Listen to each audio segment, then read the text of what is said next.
हत्या की वारदात हुई है, कैसे हुआ पूरा? देखिए, ये सबसे पहले गुम इंसान कायम हुआ था और जो मृतक हैं उनके पिताजी ने थाने में नवंबर में लास्ट ईयर गुम इंसान कायम कराया था और पुलिस उस गुम इंसान की तलाश कर रही थी। पुलिस के पास जो सूचना मिली उसके हिसाब से मृतक का लोकेशन मुड़ाटोली कांसाबेल में देखा गया था और पुलिस ने घटनास्थल पे जाकर जांच शुरू किया था, लेकिन कोई बहुत ही स्पष्ट सूत्र नहीं मिल रहे थे और लगातार ये जांच चल रही थी। लेकिन इस बीच में पुलिस की जांच जब चल रही थी तो कहीं से मुखबिर से सूचना प्राप्त हुई कि कुछ लोग घटनास्थल के दिन देखे गए थे वहाँ पर और इस व्यक्ति का भी वहाँ लोकेशन था। उन लोगों को लाकर बारी बारी से पूछा गया। पहले तो ये लोग काफ़ी दिन तक इनकार करते रहे, लेकिन पुलिस को अंततः एक सटीक सूचना मिली। उस सूचना पर इनको लाया गया और सभी आरोपियों को आमने सामने किया गया। पहले पुलिस को बहुत गुमराह करने की कोशिश करते रहे, लेकिन अंततः ये लोग टूटे और टूटने के बाद जो कहानी आई उसके हिसाब से घटना दिनांक को पिछले साल 20 नवंबर को मृतक उस गांव में गए थे। तथाकथित रूप से, जैसा कि आरोपी का कहना है कि उसकी भाभी के साथ उसका अवैध संबंध था, इसी पे वो आक्रोशित हो गया गांव में उसे देखकर और अपने दोस्तों के साथ में वहां पर बुलाया। पहले इससे मारपीट किया और गांव में ऐसा हल्ला कर दिया कि ये मोटर चोर है और मारपीट करने के दौरान कुछ गाँव के लोग आ भी गए, देखे भी, लेकिन उन्हें मार के भगा दिए। फिर इन लोगों ने पत्थर से उसके सिर को कुचला। कुचलने के बाद शव को ठिकाने लगाने के लिए अपने स्कॉर्पियो गाड़ी में ले गए और वहाँ पर धड़ को अलग किए काट के कुल्हाड़ी से और शव को अलग जगह दफनाए और धड़ को अलग जगह से, सिर को अलग जगह दफनाए और धड़ को अलग जगह दफनाए और ये लोग आकर अपने गांव में सामान्य तरीके से रहने लगे। गांव वाले पूछे तो उन्हें बता दिए कि वो जो मोटर चोर था उसको हम लोग मारपीट किए, वो भाग गया। इसके बाद पुलिस लगातार गुम इंसान की तलाश करती रही।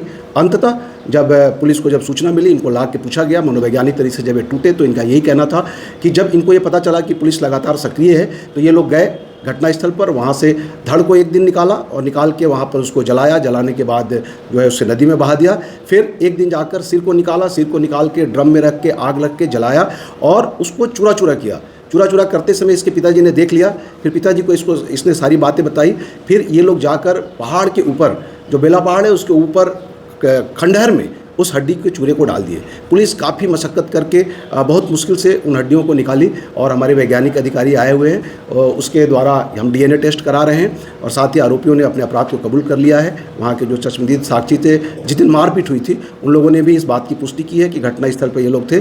अंततः इन 5 आरोपियों को गिरफ्तार करके न्यायिक रिमांड पर जेल पर भेजा जा रहा है। हत्या में सर 5 जन शामिल थे कि मतलब नहीं, हत्या के दौरान जो है 3 लोग की सक्रिय भूमिका थी। एक व्यक्ति जब वो गाँव में आया था मृतक, तब उसके लिए रेकी किया था और इसका पिता जो मुख्य आरोपी है, श्याम का पिता, चूँकि साक्ष्य को छुपाने में मदद किया, उस हड्डी के टुकड़े को ले जाके पहाड़ में डालने में मदद किया था, इसलिए वो भी आरोपी बनाया गया है। कैसे वारदात किसी तरह क्या किया? दिन 20 नवंबर 2024 मैं कांसाबेल से अपने घर की ओर जा रहा था तो कोई अनिरुद्ध दास सीतापुर के जो हैं वो अगल बगल बाड़ी के यहाँ टहल रहे थे और मोबाइल में बात कर रहे थे। तो अज्ञात व्यक्ति देखकर वो मेरी भाभी भी बगल में मोबाइल से बात कर रही थी, तो ये शक को मैं थोड़ा पहले से मेरे को शक था, भाभी से नाजायज़ संबंध है इस टाइप से। तो मैं गोलू पैंकरा जो मेरे गांव के हैं उनको मेरे गांव चल तो यार भाभी से कोई मिलने आया है, उसको देखते हैं, ऐसा बोला। फिर बाइक से हम लोग गए देखने के लिए। फिर वो था वहाँ पे आम पेड़ के पास। तो उस बीच में मैं अपने चचेरे भाई प्रदीप पैंकरा और कुंदन पैंकरा को, प्रदीप को कॉल किया था, आ जाओ कोई पंप चौराहा है, इस टाइप से बोला। तो वो लोग हाँ आ रहे हैं बोले और वो लोग आ गए। उसी बीच में मैं अनिरुद्ध दास को पकड़ के 4-5 फाइट मार दिया था और गोलू उसी बीच में अरे छोड़ दे श्याम बोला। फिर उसी बीच में ही कुंदन और प्रदीप पहुंच गए और मैं पकड़ो तो बे हमारी घर की बहुरिया बहू को साला इज्जत लूटने आता है, वो भी शाम का 7 बजे घर में घुसने का हिम्मत करता है।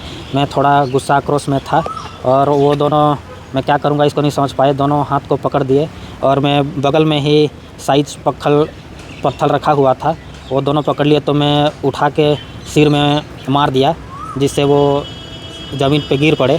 उसके बाद में गोलू तो डर से वहाँ से भाग गया।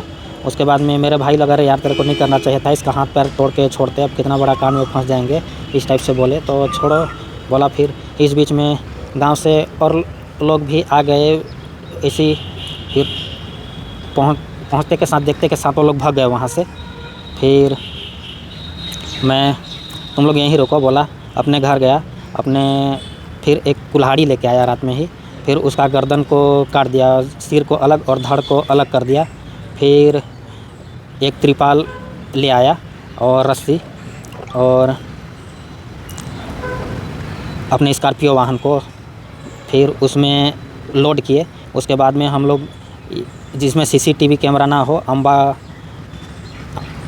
डंडा जोर, भैंस बूढ़, अम्बा, ऐसे करके गली वाले रास्ते हैं, ऐसे करते हम लोग कोतवा के बगल अम्बा कछार जंगल में पहुंच गए। सिर धड़ को हम लोग शरीर को रोड से 50 मीटर दूर झाड़ी के पास एक सेन्हा पेड़ के पास रख दिए, और मैं लाइटर पकड़ा हुआ था, उसमें आग लगा दिया। फिर वहाँ से हम लोग चले गए। कुछ दूर 2.5 या 3 किलोमीटर जाके अम्बा कछार और मधुबन के बीच में एक चौरा खेत, बगल में फरसा पेड़ है, वहाँ पे कुदाली भी पकड़ा था, खोद के मैं वहाँ मुंडी को गाड़ दिया। उसके बाद में घर आ गए हम लोग। उसके बाद में वैसे ही चलता रहा, पुलिस अपना जांच करती रही। हम लोग को बीच में बुलाया गया, लेकिन हम लोग नहीं बताए थे उस टाइम। फिर बाद में पुलिस को कहीं से पता चल गया होगा, हम लोग के ऊपर शक होने लगा, तो मैं थोड़ा डर में हो गया, पकड़ा जाएंगे बोल के। तो मैं प्रदीप पैंकरा, मेरे चचेरे भाई को, चल यार तू संग दे, अब हम लोग नहीं बचेंगे, पकड़ा जाएंगे बोल के। तो मेरे को इतना हिम्मत नहीं है लाश के पास जाने को। तो तकरीबन 1.5 या 2 महीना बीत गया था। 17 जनवरी को मैं जाके दोपहर में ही गया। फिर वो शरीर को ढूंढने लगा, जहाँ शरीर था उस जगह से खिसक के 5 कदम दूर नाले में पूरा शरीर सड़ा गले अवस्था में नाले में ही पड़ा था। उसमें कीड़ा वीड़ा नहीं था, जो मानव चर्बी रहता है वैसे पूरा लसलसा पूरा था। उसको मैं बोरा लिया था, बोरा में भर के बांध के साइड में रख दिया। फिर मैं घर आ गया। उसके बाद मैं लकड़ी का व्यवस्था करके शाम को फिर मैं उसको लेने चला गया। फिर शाम को ले आया, वही तकरीबन 10 बजे पहुंचा। फिर मेरे घर वाले तो सब सो गए थे। फिर मैं मिट्टी तेल डाल के उसको आग लगा दिया। फिर उसको बाथरूम में ले गया सुबह। फिर नहानी में उसको पैरों से रगड़ के उसको मैंने चूरा बना दिया, जो मजबूत हड्डी था उसको। फिर शाम उसको दिन में पॉलीथीन में रख के साइड में रख दिया था। फिर शाम को 7 बजे कांसाबेल थाना से 200 मीटर दूर है घुघरी नदी, उसी घुघरी नदी में मैं ऊपर से ही खोल के भरा के ऊपर से ही गिरा दिया। उस टाइम तकरीबन जांग भर घुटना भर पानी था उस टाइम। फिर मैं फिर घर आ गया। उसके बाद में 2-3 दिन बीत गया, 20 जनवरी आ गया। मैं प्रदीप पैंकरा को फिर बोला, चल यार भाई, वो मुंडी जहाँ गाड़ा हूँ वो जगह को मैं भूल गया हूँ, तो अच्छा जो भी काम करना है उसको मैं करूँगा, तू कुछ मत करना, खाली मेरे को जगह दिखा देना। तो जगह बस दिखाना है तो मैं चल सकता हूँ, ऐसा बोला प्रदीप मेरा भाई। फिर मैं दोनों हम लोग चल दिए। फिर मेरे को जगह को दिखा दिया, ये वाला जगह है बोल के। फिर ठीक है चल बोलते हैं घर। फिर मैं उसी दिन की तरह फिर लकड़ी का व्यवस्था करके गया, और शाम को फिर मैं लेने चला गया उसको। उसके बाद फिर 10 बजे लाया। फिर घर वाले सो ही गए थे। फिर उसको जला दिया मुंडी को।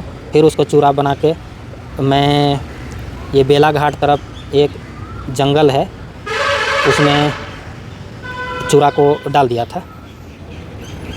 बस इसके बाद में तो पुलिस को भनक लग गया। उसके बाद में मेरा जो भी था वो खुल गया राज।